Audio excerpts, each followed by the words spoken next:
it's just kind of nuts that you have these massive prairie ecosystems, which there's only like 1% of grasslands left in the whole world.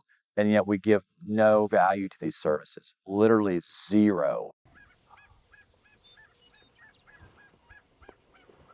What are the main challenges to the prairie chicken?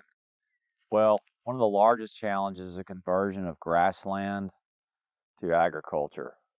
If you think back pre-European settlement, this was a vast sea of grass with no agriculture anywhere.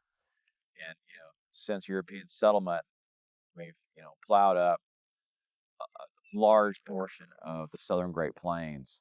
And so the prairie chicken is now limited by habitat, meaning it doesn't have enough prairie to grow its population much, and also by fragmentation of remaining habitat, whether that be by interspersed agriculture, energy development, ranchettes, etc. So, in this shot, you can see that we're on this vast prairie.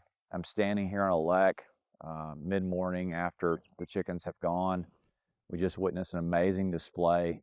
We're on the Hamey Ranch, which is probably has more prairie chickens per acre than any ranch anywhere in the whole range. Yet just in the distance, you can see huge swaths of agriculture that weren't even there a few years ago that have been plowed up. And that's being driven by the fact that the agricultural land is worth more than double prairie land. And the commodity that the agricultural land produces is somewhat driven by, misguided subsidies for things like alcohol, et cetera. So I understand we all need food, but it's just kind of nuts that you have these massive prairie ecosystems, which there's only like 1% of grasslands left in the whole world.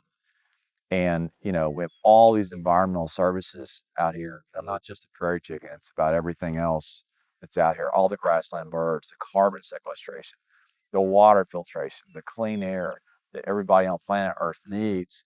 And yet we give no value to these services, literally zero. We have a few voluntary markets we're trying to create around the world, but they're largely unsuccessful. And yet we continue to plow this stuff up so we can just grow the next bushel of wheat or corn. It's just absolutely crazy.